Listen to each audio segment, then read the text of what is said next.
Yo, what's up, guys? Welcome back to the channel. APW Sports signing in, and today we're gonna be doing a Backlash pay-per-view or PLE preview, as this Saturday is Backlash from St. Louis, and I'm gonna give my thoughts on each of the matches on the match card and where do I think things will go. Do I think it'll be spoilers? Who's gonna win? All those type of things I'll be talking about in today's video and today's preview.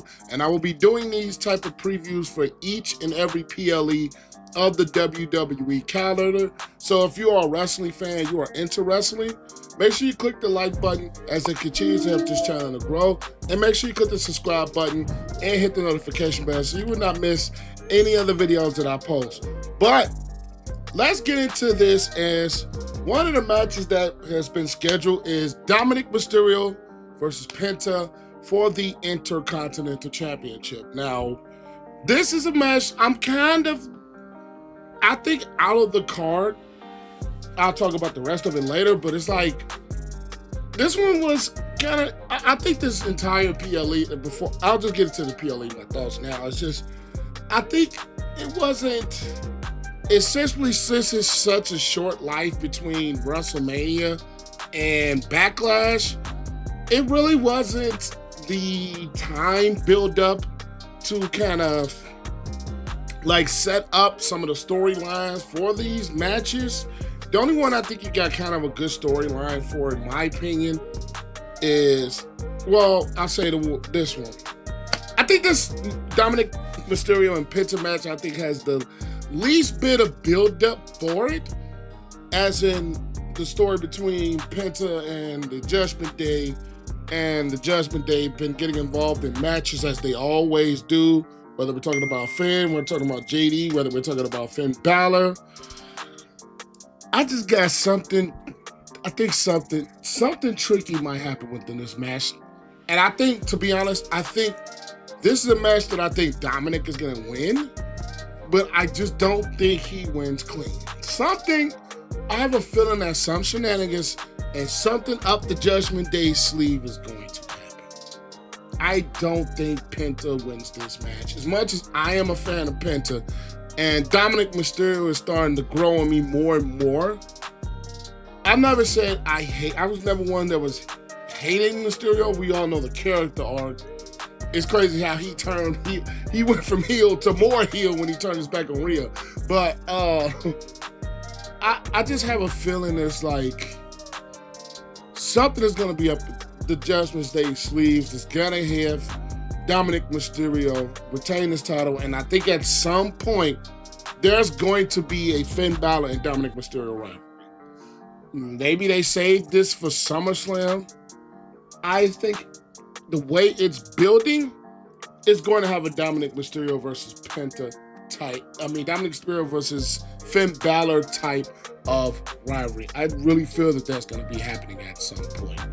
But next we have Jacob Fatu versus Damian Priest versus Drew McIntyre versus LA Knight for the United States Championship in a fatal four-way match. I have a crazy feeling that this particular match could steal the show. I have a feeling that this particular match may steal the show. I'm really high on Jacob Fatu. I like Damian Priest, I like Drew McIntyre, and I like LA Knight. I have a funny feeling that the in-ring ability of these four and the rivalry that they've been setting up for this four, and the way Jacob Fatu can kind of, I'm not gonna say carry a match, but his in-ring ability is probably second to none when it comes to a lot of the things that he can do. I really think his in-ring ability is crazy, and the way they've been building him, I have a funny feeling this may steal this match. And with this match in particularly, I didn't think the Drew McIntyre versus Damian Priest thing was going to continue after WrestleMania. I'll be honest, I didn't think that was going to continue. The LA Knight being in the United States title picture, I get it for the fact of he's been in it for a while. He just lost the title to Jacob Fatu and he kind of wanted a rematch. So I get the way that they're setting this up, but I just don't think Jacob Fatu is going to lose this belt. So I give Jacob Fatu the W in this match. I give Jacob Fatu the W. I think if They're going to continue to build his character. They want to continue to build upon him. I said this at WrestleMania, and I said this afterwards. I think at some point, either he's going to turn on Solo or Solo's going to turn on Jacob. I got a funny feeling. I don't think they're going to pull the trigger now. But stay tuned for this. I think Jacob Fatu and Solo are going to have a rivalry at some point, and it's brewing towards it. It's really brewing towards it. I have a funny feeling. I'll probably mark it down, write a picture, take a picture, write it down. I really have a feeling that Jacob Fatu and Solo Sikoa are going to have a breakup, and they are going to have a match, and it might be saved for SummerSlam. I have a funny feeling that's going to happen. But either way it goes, I got Jacob Fatu winning the Fatal 4-Way. Then we got Pat McAfee versus Gunther. I think this might be the match I'm probably most interested to see throughout this match card that we have at this time of me recording this, which will be Thursday night. This is the match I'm most interested to see. I'm a big fan of Pat McAfee. I am. I'll be honest. I'm a big fan of Pat McAfee. I don't watch the show as much as I should, but I'm a fan of Pat McAfee. And we talk about Gunther. I know Gunther's going to win this match. I'll just say that now. Gunther's going to win this match. But Pat McAfee, I think, is going to give more of a showing than a lot of people might be anticipating. McAfee, yeah, a lot of people are going to say, oh, he's just a punter. But I'm a NFL fan. When I watched Pat McAfee when he was at the Indianapolis Colts, he did things that most punters don't do. He was always physical. For a punter, he was always in the mix somehow. And I think he's going to give more of a showing. And I think he's one of those people that kind of dedicate himself to the craft of the WWE. I think I have the funny feeling that Pat McAfee will give more of a showing than a lot of people will think. And then the storyline of this with the whole Gunther choking Michael Cole and then Pat McAfee saving him, and then Gunther choking out McAfee, and McAfee had a promo that was Kiss on it, and with them back and forth in the ring, with Gunther saying now that he has his attention, mark my words, this match is probably going to be more impressive than a lot of people may think, and I think Pat McAfee is probably going to show that he's more of an athlete and he's more dedicated to his craft of not only just commentating, but also getting himself in the ring when it comes to this match. I have a feeling that this match is going to be a little bit better than a lot of people may think. Gunther's going to win to kind of continue to build that, but I think the way they might be showing Pat McAfee's off in this match, mark my words, it's going to be better than a lot of people think. Then they have Lyra Valkyria against Becky Lynch for the Women's Intercontinental Championship. This is a match that I was waiting for them to give Lyra Valkyria some type of a storyline when it comes to booking for the Women's Intercontinental Championship. I really wanted her to have some type of a storyline to kind of build that title up. We know that the Men's Intercontinental title has been built up for many years. I wanted them to have a compelling storyline for her to have this championship reign really mean something. And I think in a match like this, who was not only her tag partner at WrestleMania with a surprise return, won the tag team titles, lost on the next night, and then she turned heel on Valkyria.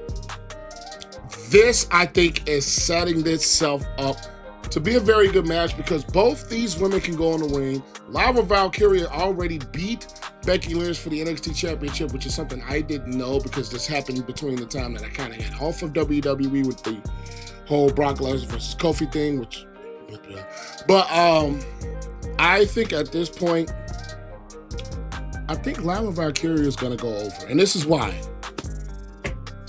It would not mean a thing for the Intercontinental Championship, especially when you're trying to build up the brand new belt.